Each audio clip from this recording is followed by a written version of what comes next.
사회적으로 핫한 이슈를 키워드로 알아보는 핫키워드 시간입니다. 김민지 캐스터, 안녕하세요. 안녕하세요. 네, 코로나19로 인한 비대면 거래 활성화로 택배 산업이 호황을 맞고 있습니다. 하지만 택배 산업을 이끄는 택배 기사의 근로 환경은 여전히 열악하다고 하는데요. 과로사까지 야기시킨 택배 기사의 잔혹사를 핫키워드에서 살펴보겠습니다.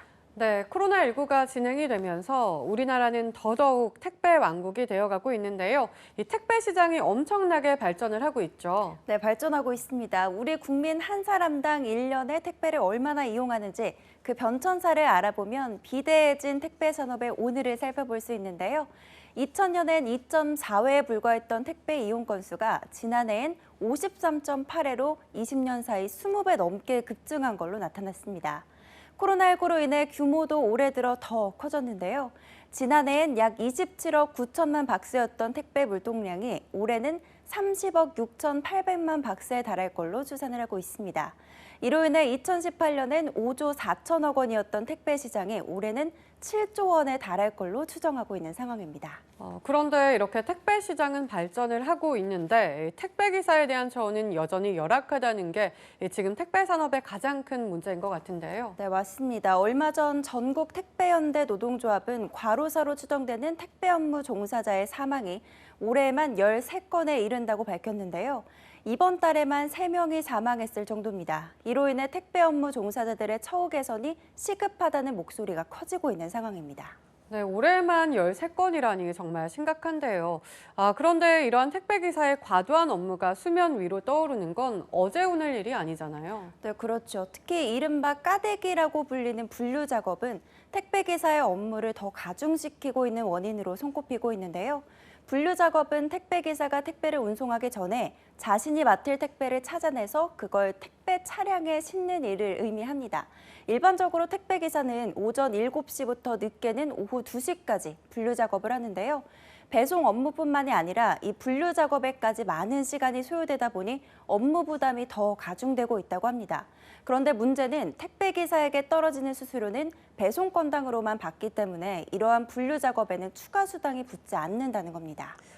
네, 그런데 이렇게 장시간 일을 하더라도 병가나 휴일을 인정받지 못하기 때문에 피로가 가중될 수밖에 없는 구조가 지금의 가장 큰 문제잖아요. 네, 그렇습니다. 지난달 택배 노동자 과로사 대책위원회가 택배기사 821명을 대상으로 설문조사를 한 결과 평균 근로시간도 산재보험법상 과로로 인한 질병이 인정되는 주당 60시간을 훌쩍 넘은 71.3시간이었습니다.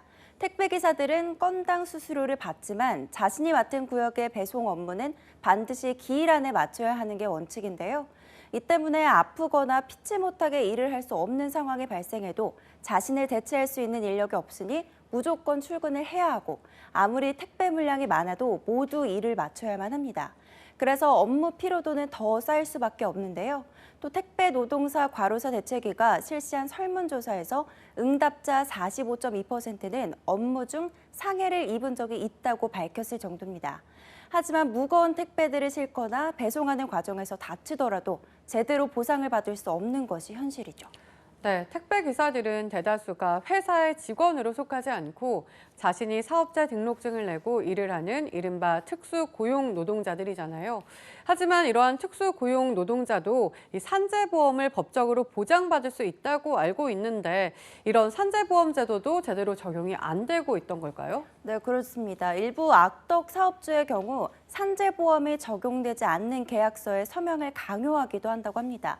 이 때문에 보험을 아예 가입하지 않거나 가입을 했더라도 행여나 해고의 두려움 때문에 산재를 신청하지 않고 몸이 아픈 상황에서도 업무를 강행할 수밖에 없는 것이 현실입니다.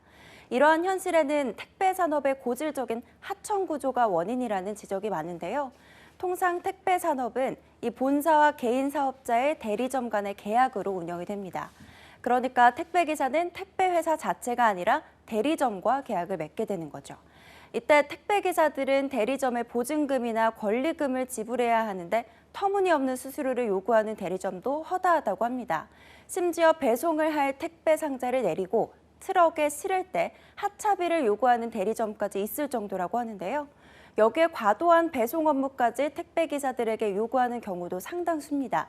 하지만 하청 형태로 운영되다 보니 과도한 업무를 개선해달라고 토로할 곳도 없는 상황인 거죠.